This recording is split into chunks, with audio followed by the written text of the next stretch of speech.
The moment David spat in his wife's face across that dinner table, everyone froze. His mother laughed nervously, his brother smirked. But Sarah, she just sat there, her dark skin glistening under the chandelier light, a single tear mixing with his saliva on her cheek.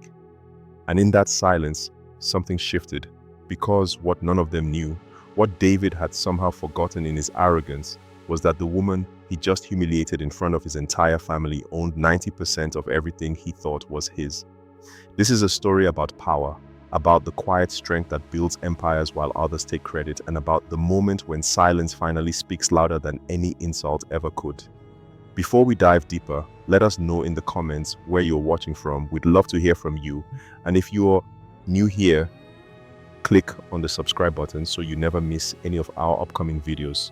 Sarah Mitchell wasn't supposed to be at that dinner table. At least that's what David's family believed. They had never understood what their golden boy saw in her. A black woman from the south side of Chicago, raised by a single mother who cleaned office buildings at night. Sarah had always been the outsider in the Mitchell family's pristine world of country clubs and inherited wealth. But love, as they say, is blind, or maybe it just sees what it wants to see. Sarah met David 12 years ago at Northwestern University. She was there on a full academic scholarship, double majoring in business and finance, working 2 part-time jobs to cover what the scholarship didn't. David was there because his father's name was on one of the buildings. They met in an economics class where Sarah corrected the professor on a point about market volatility. David, sitting 3 rows behind her, was impressed. Most people were intimidated by David's family name, his easy confidence, the way he carried himself like someone who had never been told no. But Sarah wasn't most people. When he asked her out after class, she looked him straight in the eye and said she didn't date men who thought money could buy everything. He laughed and said that's exactly why he wanted to take her to dinner. Their first date was at a small Ethiopian restaurant on the north side, nothing fancy, because Sarah insisted. David talked about his future plans to expand his father's commercial real estate business. Sarah listened, asked sharp questions, pointed out market risks he hadn't considered. By the end of the night, David wasn't just attracted to her beauty. He was attracted to her mind, her drive, the way she saw possibilities where others saw obstacles. They married 3 years later, a month after graduation. David's family attended the wedding with tight smiles and tighter hugs. His mother, Patricia, wore black, which everyone pretended was a coincidence. His father, Robert, gave a toast that barely mentioned Sarah by name. But David didn't care. He was in love, and more than that, he had found someone who understood business the way he did, maybe even better. The early years were good. David joined his father's company, Mitchell Properties, starting as a junior developer. Sarah took a position at a financial consulting firm, but she kept her own projects on the side. Her father, who had passed away when she was 16, had left her something nobody in David's family knew about. A modest inheritance, $75,000 from a life insurance policy and the sale of his small auto repair shop. It wasn't Mitchell family money, but it was hers, and she was smart with it. While David spent his evenings at business dinners and golf outings with clients, networking in the ways his father taught him, Sarah spent her nights studying market trends, researching emerging neighborhoods, identifying properties that were undervalued but positioned for growth. She started small, buying a duplex in an up-and-coming neighborhood on the west side. She renovated it herself on weekends, learning plumbing from YouTube videos, tiling bathrooms until her hands blistered. She rented out both units and used the income to buy another property, then another. David barely noticed. He was too busy trying to prove himself to his father, working 60-hour weeks, chasing the approval that always seemed just out of reach. When Sarah told him about her investments, he nodded absently, kissed her forehead, and said, "That's great, honey," before returning to his laptop. He never asked to see the numbers, never asked how she was financing it, never realized that his quiet, beautiful wife was building an empire in the shadows of his inattention. 5 years into their marriage, David's father died of a heart attack on the 9th hole of his favorite golf course. The funeral was enormous, hundreds of business associates and society friends offering condolences. Robert Mitchell left everything to David, his only son. Mitchell Properties, with its portfolio of commercial buildings, shopping centers, and office complexes. David was 29 years old and suddenly responsible for a company worth $42 million. He should have been terrified. He should have been overwhelmed. But he had Sarah, What nobody knew, what David barely acknowledged even to himself, was that Sarah had become his secret weapon. Every major decision, every acquisition, every negotiation, Sarah was there, quietly analyzing the numbers, spotting the risks, suggesting alternatives. When David closed a deal that everyone praised as brilliant, it was usually because Sarah had spent 3 nights running projections and found the angle that made it work. But David presented the successes as his own. At board meetings, he spoke with confidence about market positioning and risk assessment, using the exact words Sarah had whispered to him over breakfast. At family dinners, his mother praised his business acumen, his natural talent for following in his father's footsteps, and David let them believe it. After all, he was the one with his name on the door, the one who actually sat in the meetings, shook the hands, signed the contracts. Sarah was just his wife, supporting from home. By their 8th anniversary, something had shifted. David had grown comfortable in his role, too comfortable. The praise from his mother, from the board, from business publications that featured him as one of Chicago's rising commercial real estate moguls, it had inflated something in him. He started coming home later, smelling of expensive scotch and women's perfume he'd never explained. He started speaking to Sarah differently, with an edge of condescension that hadn't been there before. When she offered advice on a troubled property deal, he snapped at her, told her she didn't understand the complexities of commercial real estate, that her little rental properties were cute, but this was serious business. Sarah said nothing. She just watched him, her face unreadable, and went back to her own work. Because while David was busy enjoying his success, Sarah had been doing something extraordinary. Every dollar she made from her rental properties she reinvested, but not into more rentals. She started buying shares. Small purchases at first from minority shareholders in Mitchell Properties who were happy to cash out. Robert Mitchell, in his arrogance, had structured the company in a way that left 30% of the shares distributed among various family members and old business partners. Most of them were passive investors, content to collect dividends without attending meetings or asking questions. Sarah approached them one by one over the years. Quiet conversations at charity events, lunch meetings framed as friendly catch-ups, carefully worded offers that seemed almost casual. David's uncle Gerald, who had 5% and never attended a board meeting, sold to her for a fair price when she mentioned she wanted to be more involved in the family business. David's father's old partner Thomas, who held 8% and was approaching retirement, was happy to liquidate when Sarah offered him 10% above market value. She bought 7% from a trust fund that belonged to David's cousin, who needed cash for a divorce settlement. Another 5% from an elderly investor who barely remembered he owned the shares. Another 8% from a group of 3 small shareholders who were tired of minimal returns.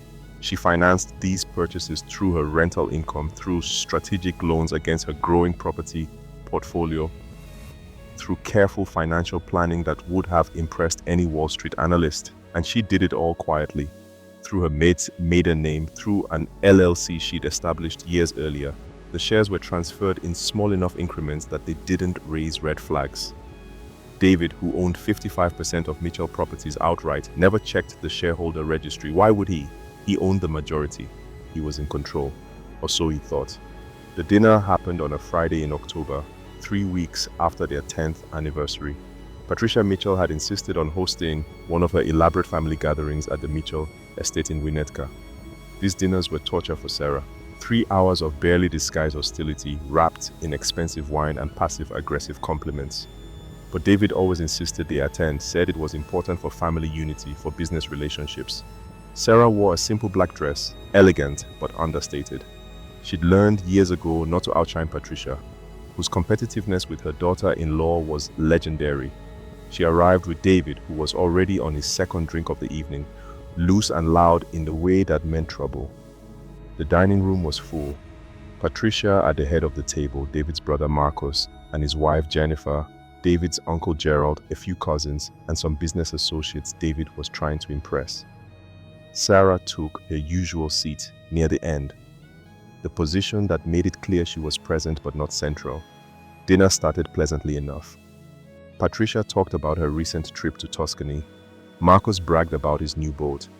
The business associates laughed too loudly at David's jokes. Sarah ate quietly, answered questions politely, and tried to ignore the way Jennifer kept glancing at her with that particular look white women sometimes gave her, like she was a curiosity, something foreign that had wandered into their world by mistake.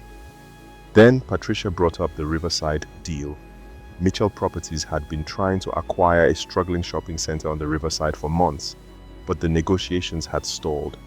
David had been confident he could close it, had promised the board it would be done by end of quarter.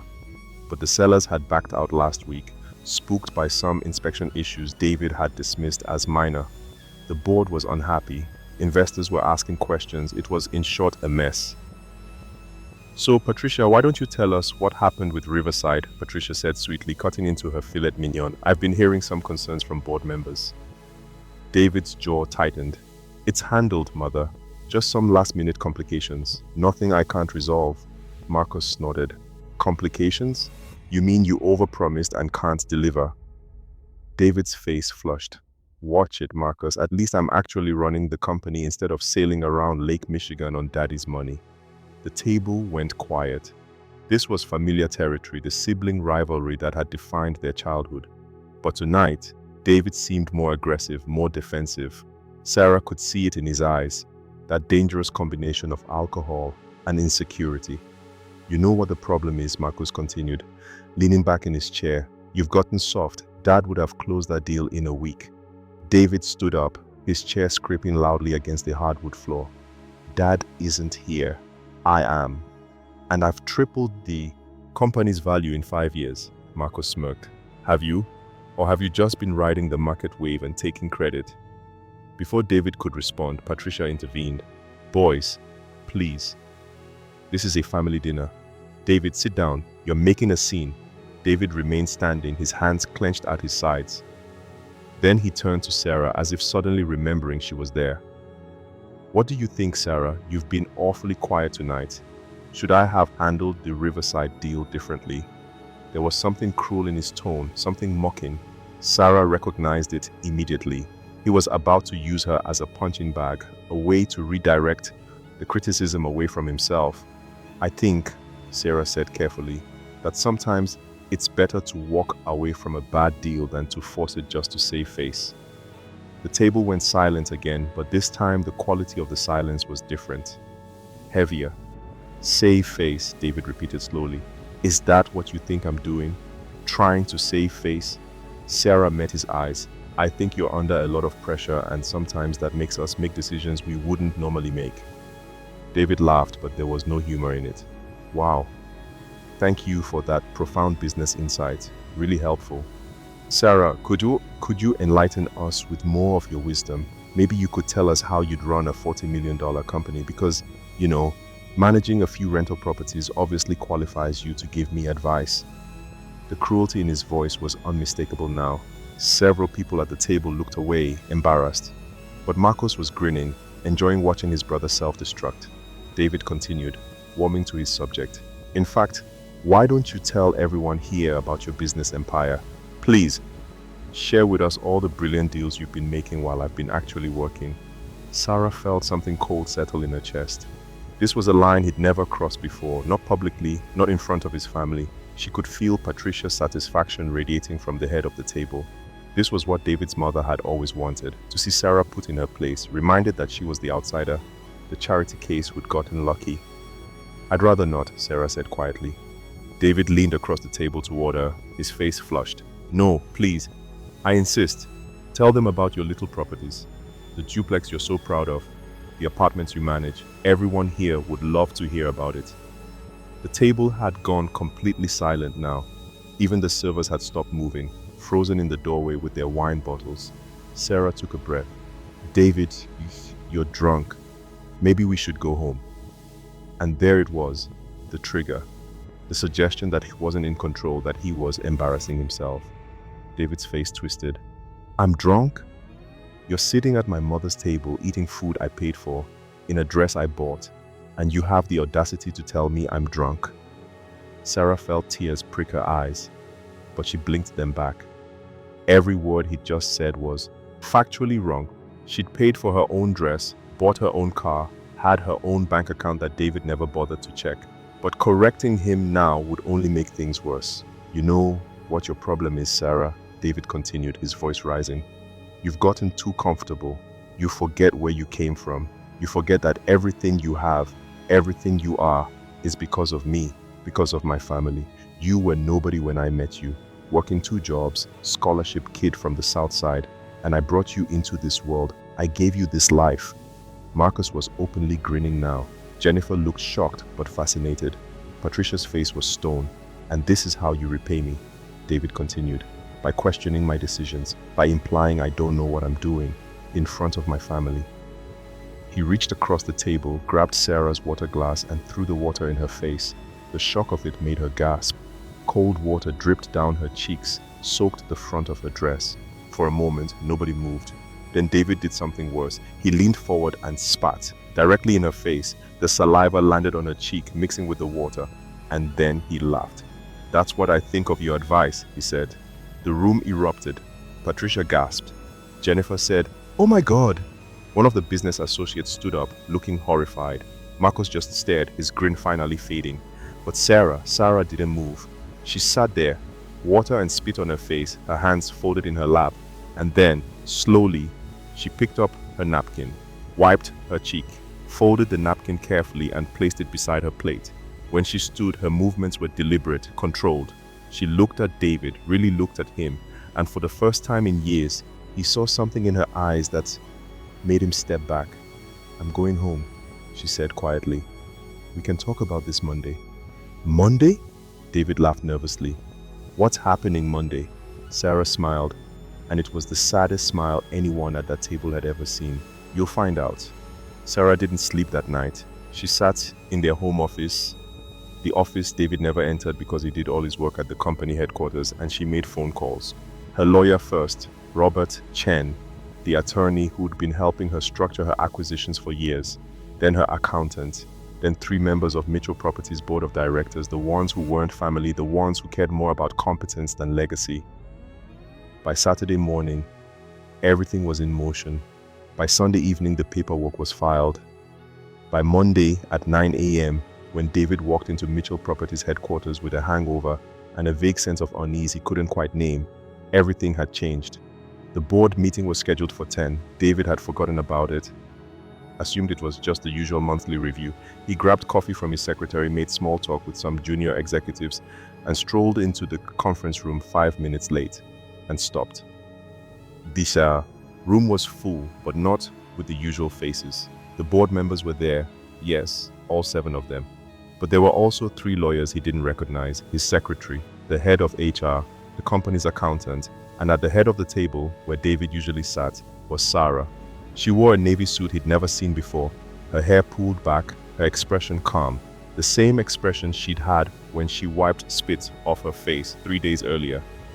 "David," Sarah said, "please, sit down. We have a lot to discuss." David looked around the room, confused. "What is this? Is this about Friday?" "Look, I was drunk, I shouldn't have." "This isn't about Friday," Sarah interrupted. "Well, it's not only about Friday. David, do you know what the shareholder structure of Mitchell Properties is?" "What?" David laughed nervously. "What kind of question is that?" "I own 55%. "You own the majority, yes," Sarah said. "Or you did until this morning." "What are you talking about?" Sarah nodded to Robert Chen, who opened a folder and began reading. "As of 9 a.m. today, the shareholder registry of Mitchell Properties reflects the following distribution. David Mitchell, 55%. Sarah Mitchell, previously Sarah Johnson, 35%. David's face went blank. "What? That's impossible. I would know if..." "Would you?" Sarah asked. "When's the last time you actually reviewed the shareholder registry? When's the last time you attended to the administrative details of this company instead of just showing up for the glory?" David's hands were shaking now. "You can't. You don't have that kind of money. How could you possibly?" "I bought the shares over 7 years," Sarah said calmly. "From your uncle Gerald, from your father's old partner Thomas, from your cousin Amanda's trust, from 8 other minority shareholders who were happy to sell, all legal, all documented, all filed properly with the SEC. I've been a shareholder in this company for 6 years, David. You never noticed because you never bothered to check." The room was silent except for David's rapid breathing. "But I still have 55%, he said. "I'm still the majority shareholder. I'm still CEO." Sarah nodded. "That's true. But here's what else is true. Mitchell Properties has a clause in its corporate charter, put there by your father, that allows the board to remove a CEO with a 2/3 vote if that CEO is found to be acting against the company's interests. David's face went pale. You can't be serious. I've grown this company. I've tripled its value. Have you? Sarah asked. Or have I? She gestured to the accountant, who pulled up a presentation on the screen behind her. These are the acquisitions made during your tenure as CEO. 15 properties, total value increase of $92 million. Impressive. Now, let me show you something else. The screen changed, showing a list of property analyses, market reports, financial projections. Every one of these acquisitions, Sarah said, was analyzed first by me. Every financial projection was run by me. Every risk assessment was completed by me. In fact, if you look at your email records, which I've subpoenaed as a board member, you'll find approximately 247 messages from me outlining the pros and cons of various deals. You forwarded many of those analyses to board members, presenting them as your own work. David was standing now, his face red. This is insane. You can't do this. You're my wife. Exactly, Sarah said. I'm your wife. The woman you humiliated in front of your family. The woman you threw water at. The woman you spat on. In what world did you think I would just accept that and move on? The board members were watching David now, their faces carefully neutral. He could see it in their eyes though. They'd already made their decision. This meeting was just a formality. Sarah continued. The board has voted. 6-1 with you abstaining. You are removed as CEO of Mitchell Properties, effective immediately. But David started. But there's more, Sarah said. As the new largest minority shareholder and with the support of 4 other board members, I've been appointed interim CEO while we search for a permanent replacement. David laughed, a high, desperate sound. You're going to run this company? You don't know the first thing about commercial real estate. I know everything about it, Sarah said quietly, because I've been doing your job for 5 years while you took the credit. The difference is, now I'll be doing it with my name on the door. David looked around the room wildly, searching for allies. His uncle Gerald wouldn't meet his eyes. The other board members looked at their papers. Even his secretary, Linda, who'd worked for his father for 20 years, was nodding along with Sarah's words. This is because of Friday, David said. You're doing this because I lost my temper.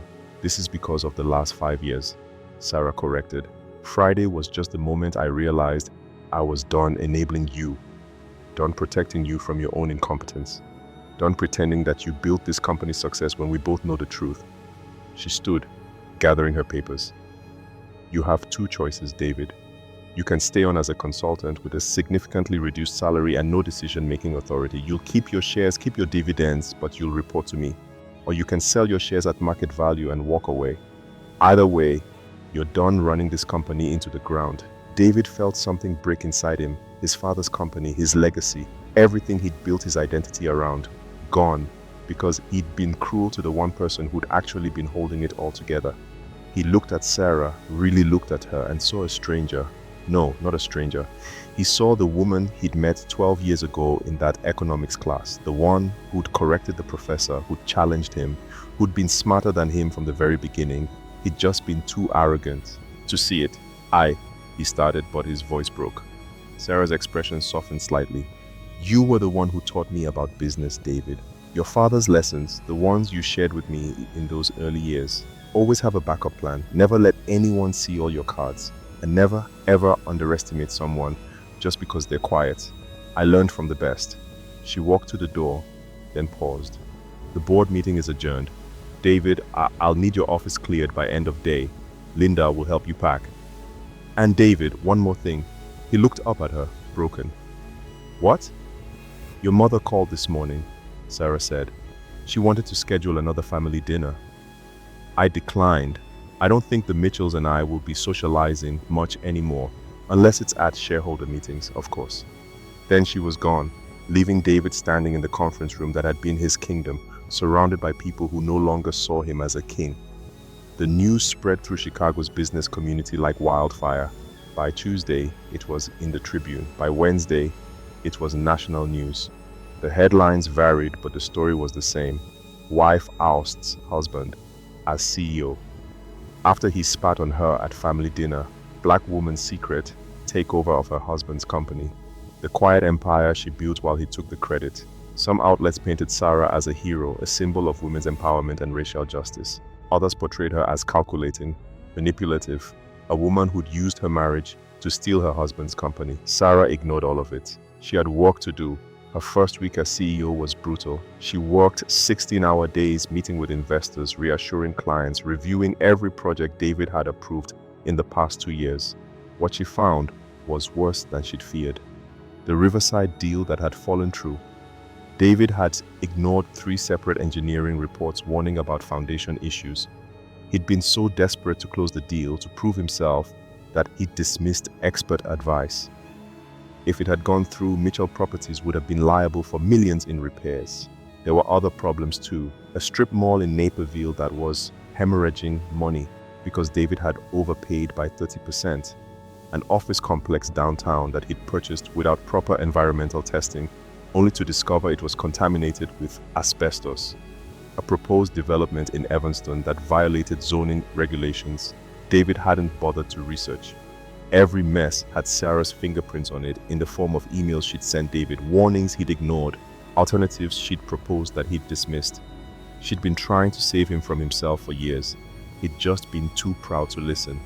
By the end of her first month, Sarah had stabilized the company. She'd brought in a new CFO, a woman named Angela Rodriguez, who had 20 years of experience and no patience for ego-driven decisions. She'd hired an environmental consulting firm to assess all of Mitchell Properties' holdings. She'd initiated a comprehensive review of every active project. The board was impressed.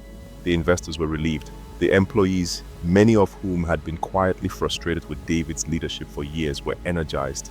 Mitchell Properties' stock price, which had dipped immediately after the news broke, began to climb. David, meanwhile, had fallen apart. He'd chosen to stay on as a consultant, mostly because he couldn't face the reality of walking away completely. But his role was ceremonial at best. He had an office in the back corner of the building, far from the executive suite. He had no assistant, no real responsibilities. He'd show up most days, sit at his desk, and stare at his computer screen, reading news articles about his wife's success. Patricia stopped taking his calls. Marcos sent him a single text message. "Guess you should have been nicer to her." His friends from college, the ones he'd golfed with and drunk with, slowly stopped inviting him out. Turns out, they'd been friends with his position, not with him. 3 months after the board meeting, David showed up at the house he still technically shared with Sarah, though she'd been staying in a hotel downtown. He'd been drinking, but not drunk, just enough to give him courage. Sarah answered the door in sweatpants and a Northwestern t-shirt, her hair in a messy bun. She looked tired, but somehow more herself than he'd seen her in years. "I need to talk to you," David said. Sarah sighed, but stepped aside to let him in. They sat in the living room, the same room where they'd celebrated their 5th anniversary, where they'd hosted Christmas parties, where they'd built a life that now felt like it belonged to different people. "I'm sorry," David said. Sarah waited. "For all of it," he continued. "For taking credit for your work, for dismissing you, for that dinner, for every cruel thing I said and did. I was so focused on being my father, on living up to his legacy, that I lost sight of everything else." "Lost sight of you?" Sarah's face was unreadable. "Do you want me to forgive you? Is that why you're here?" David shook his head. "No, I mean, yes, I'd like that. But that's not why I came. I came to tell you that you were right. About everything. I wasn't running that company. I was pretending to run it. I was a figurehead taking credit for your intelligence. And I think somewhere deep down, I always knew it. That's why I was so cruel. Because I knew the truth. And I hated myself for it. So I made you the target of that hate." Sarah's eyes filled with tears, but she didn't look away. "Do you know what the worst part was? It wasn't the insults or the dismissiveness. It wasn't even Friday night. It was watching you become someone I didn't recognize. The man I married, he was curious and humble and excited about learning. The man you became was arrogant and small, and I couldn't figure out how to get the first man back." David nodded slowly. "He's gone." "I don't think he's coming back. Maybe that's..." "Okay," Sarah said.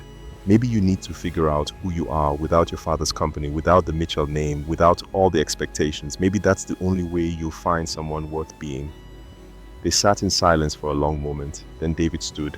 "I'm going to move out. Permanently. You can have the house. I'll find an apartment. And I'm going to sell my shares. Not to spite you. I just think it's time for me to do something different. Something that's actually mine. Sarah stood too. What will you do? David laughed softly. I have no idea. Isn't that terrifying? For the first time since he'd arrived, Sarah smiled. It's also kind of liberating, isn't it? Yeah, David said. It really is. He walked to the door, then turned back. For what it's worth, I'm proud of you, what you've built, how you've handled everything. You're going to do incredible things with Mitchell Properties, things I never could have done. Thank you, Sarah said. David left, and Sarah stood in the doorway watching his car pull away, feeling something she hadn't felt in years. Free. 6 months later, Mitchell Properties was thriving. Sarah had restructured 3 underperforming assets, sold 2 properties that were draining resources, and acquired a historic building downtown that she was converting into affordable housing and commercial space for minority-owned businesses. The board had made her permanent CEO. The business press was calling her one of Chicago's most innovative real estate developers. She'd been featured in Forbes, Bloomberg, and the Wall Street Journal. Patricia Mitchell had tried to attend one board meeting using her small remaining share as justification. Sarah had politely but firmly had her removed, citing conflict of interest. They hadn't spoken since. Marcos had actually reached out, surprisingly, not to apologize exactly, but to acknowledge that he'd been wrong about her. They met for coffee once, had a stiff but civil conversation, and agreed to maintain professional distance. David's uncle Gerald, the one who'd sold Sarah his shares years ago, sent her a letter. I always knew you were special. I just didn't realize how special until I saw what you could do when given the chance. Your father would have been so proud. That letter made her cry more than anything else had. David himself had disappeared from Chicago society. Sarah heard through mutual acquaintances that he'd moved to Colorado, that he was working at a small architecture firm, designing residential homes, that he'd gotten sober, that he seemed somehow lighter. She was happy for him, not in a vindictive way, but genuinely. The man she'd married was still in there somewhere. He just needed to find himself without the weight of expectations crushing him. As for Sarah, she bought her mother a house, a beautiful craftsman in Hyde Park with a garden and a front porch. The first time her mother walked through the door, she cried for 20 minutes. You did this, she kept saying. My baby did this. Sarah also started a foundation, the Robert Johnson Memorial Fund, named after her father. It provided small business loans and financial literacy training to entrepreneurs in underserved communities. The first recipient was a young black woman from the South Side who wanted to open a coffee shop. When Sarah handed her the check, she saw herself, 12 years ago, scholarship kid with big dreams and no safety net. The cycle was breaking. That's what power really was, Sarah had realized. Not control over others, not their ability to humiliate or dismiss. Real power was the capacity to lift others up, to create opportunities, to break cycles of poverty and limitation. Real power was using your success to make sure someone else didn't have to struggle the way you did. One evening, Sarah was working late in her office, reviewing plans for a new mixed-use development when her assistant buzzed.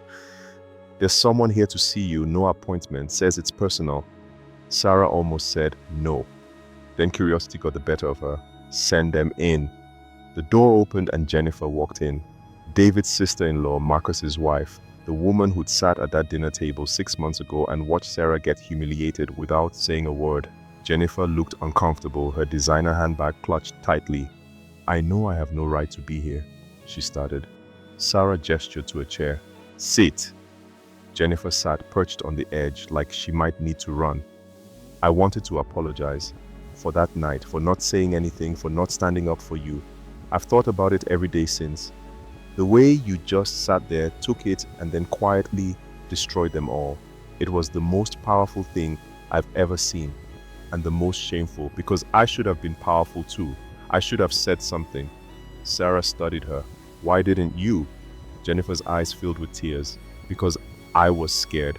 Scared of Patricia, scared of Marcus, scared of losing my place in the family. I've spent 10 years making myself small so they'd accept me.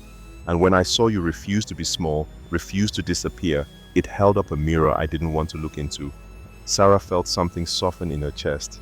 Jennifer, what do you do? What do you mean? For work? What do you do? Jennifer looked surprised. I don't. I mean, I used to be a graphic designer before I married Marcus, but he wanted me to focus on being a wife, on hosting dinners and going to charity events. So I gave it up. Do you miss it? Every single day, Jennifer whispered. Sarah opened her laptop, pulled up a file. I'm redesigning the branding for Mitchell Properties. New logo, new marketing materials, new website, everything fresh. I've been interviewing design firms for weeks and none of them understand the vision. She turned the laptop toward Jennifer. Think you could do better? Jennifer stared at the screen, then at Sarah. Are you serious? Dead serious, Sarah said. I need someone who understands transformation, who knows what it's like to find yourself after feeling lost. Someone who has something to prove. Interested? Jennifer's hands shook as she reached for the laptop. When do I start? Tomorrow, Sarah said. We'll work out the details, the contract, the compensation. But Jennifer, I need you to understand something. This isn't charity. This isn't me being nice. I'm offering you this because I think you're talented and I think you'll do excellent work. But that means I'll expect excellent work. No special treatment because you're family. Jennifer smiled, and it was the first genuine smile Sarah had seen on her face. I wouldn't want special treatment. I want the chance to be good at something again, to be seen for what I can do, not just who I married. I know exactly what you mean, Sarah said. After Jennifer left, Sarah sat at her desk for a long time, looking out at Chicago's skyline. The city lights twinkled in the darkness, each one representing a person, a story, a struggle she'd never know. She thought about her father, working in his auto shop, teaching her that honest work and smart planning could build a future. She thought about her mother, cleaning office buildings at night, showing her that dignity wasn't about what job you had, but how you carried yourself. She thought about David, somewhere in Colorado, hopefully learning the same lessons she'd learned years ago. That your worth isn't in your title or your last name. It's in what you do when no one's watching, in how you treat people when you have nothing to gain from being kind. Her phone buzzed. A text from Angela, her CFO. The Riverside property just sold. New buyers are solid. We made back everything David would have lost, plus 12%. Sarah smiled and texted back. Excellent work. Celebrate tonight. You earned it. Then she opened her email and started typing. A message to the board outlining her vision for the next 5 years. Expansion into affordable housing, partnerships with community organizations, a commitment to sustainable development and minority business inclusion, not just because it was good PR, though it was, but because it was the right thing to do, because power without purpose was just noise, and Sarah had spent too many years being quiet to waste her voice on noise now. 1 year after that board meeting, Sarah stood on a stage at the Chicago Urban League's annual gala. She'd been named Business Leader of the Year. The ballroom was packed with Chicago's elite, but also with people from her old neighborhood, friends of her mother's, kids from the financial literacy programs her foundation funded. Her mother sat in the front row, wearing a purple dress Sarah had bought her, crying openly with pride. When Sarah stepped to the podium to accept the award, she paused, looking out at the crowd. A year ago, she started, I was sitting at a dinner table being humiliated by my husband in front of his family. And in that moment, I had a choice. I could accept it the way I'd accepted 1,000 small cruelties before. Or I could decide that I was worth more than that my work, my intelligence, my humanity was worth more than being someone's invisible support system. The room was silent, everyone leaning forward.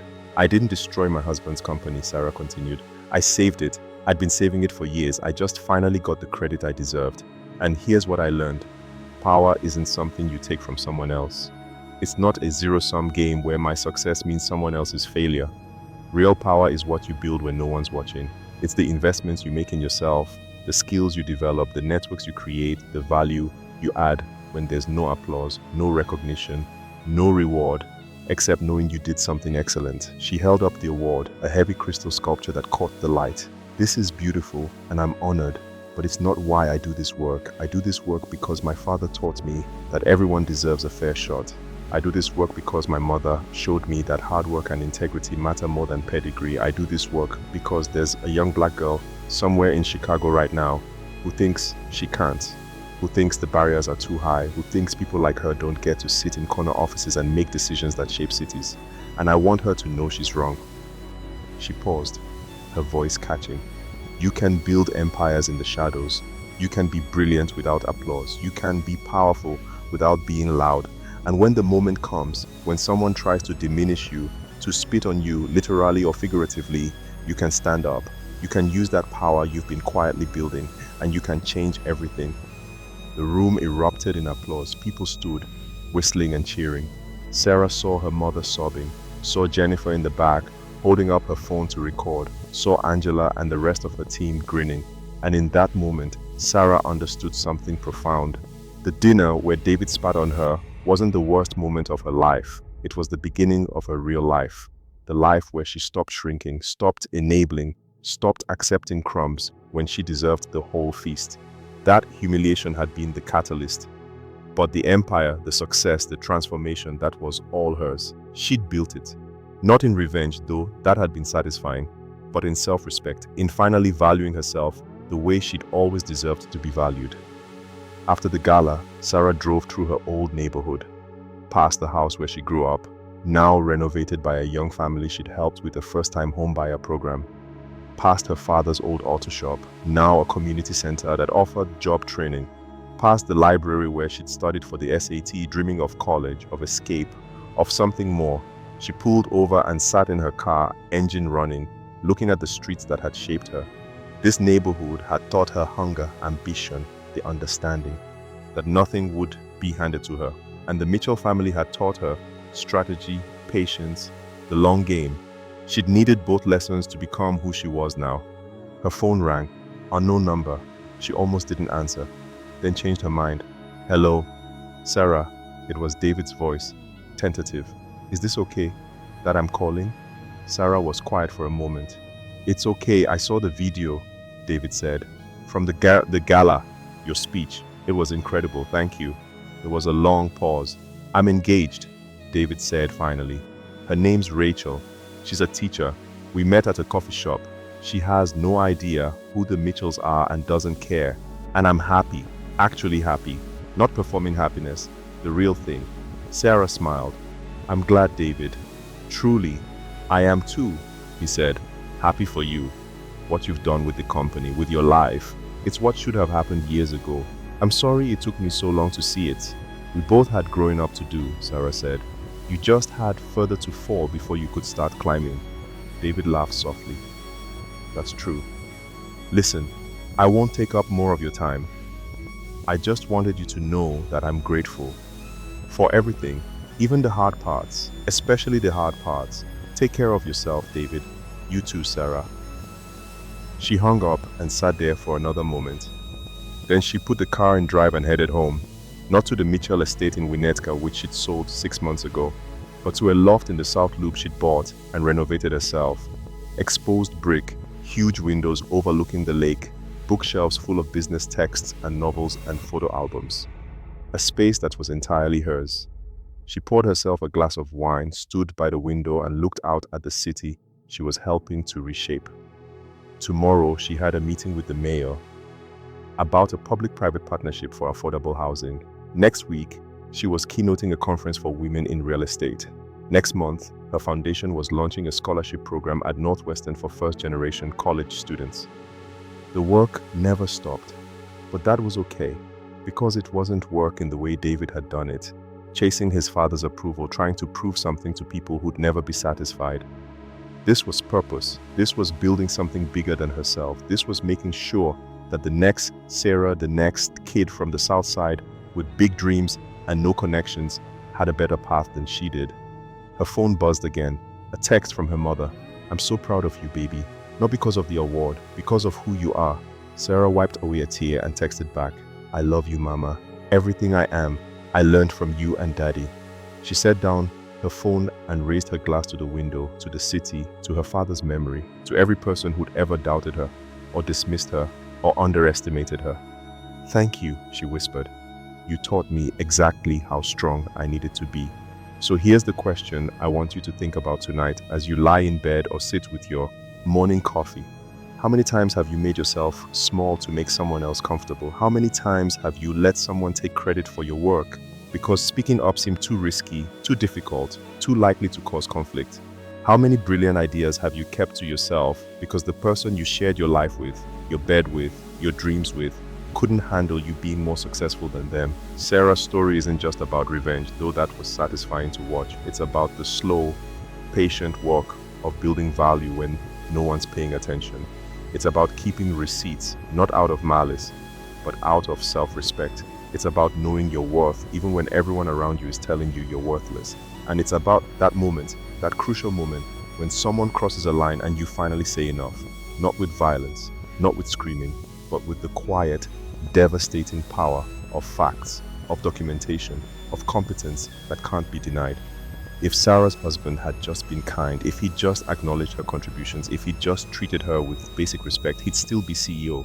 He'd still have his reputation, he'd still have his marriage, but he didn't. And that's on him. Sarah didn't destroy David. David destroyed David. Sarah just stopped protecting him from the consequences of his own actions. So I'll ask you again, what are you building in the shadows? What power are you accumulating quietly, patiently, while everyone else is making noise? And when your moment comes, because it will come, will you be ready? Will you have done the work, made the investments, built the foundation that lets you stand up and say, actually, I'm done accepting less than I deserve? Because here's the truth that Sarah learned and that I hope you take with you. You don't need permission to be powerful. You don't need anyone's approval to build something extraordinary. You just need patience, strategy, and an unshakable belief that you deserve more than the crumbs you've been offered. The rest will follow. Sarah didn't plan to take over her husband's company. She just planned to be excellent. She planned to be prepared. She planned to know her value. And when the opportunity came, when he finally pushed her too far, she was ready. The question is, are you? Are you doing the work right now, today, that will matter 5 years from now when your moment comes? Or are you waiting for someone to give you permission, to notice you, to hand you the power you think you need? Because no one's going to hand it to you. You have to build it yourself, brick by brick, investment by investment, decision by decision. And then, when they try to tear you down, you'll discover something beautiful. They can't, because what you built was real, and real power can't be taken away by someone else's insecurity. Think about that. Think about Sarah wiping spit off her face, folding her napkin, and walking out of that dining room, knowing she'd already won. The rest was just paperwork. Drop a comment and let me know, where are you watching from? And what would you have done if you were in Sarah's position? Would you have stayed quiet as long as she did, building your empire in the shadows? Or would you have confronted the disrespect earlier? There's no wrong answer. Everyone's journey is different. But I'd love to hear your thoughts. And if this story moved you, if it made you think about your own life differently, hit that subscribe button. We're here every week with stories that challenge you, inspire you, and remind you that you're capable of more than you think. Stories about real people facing real struggles and finding real power.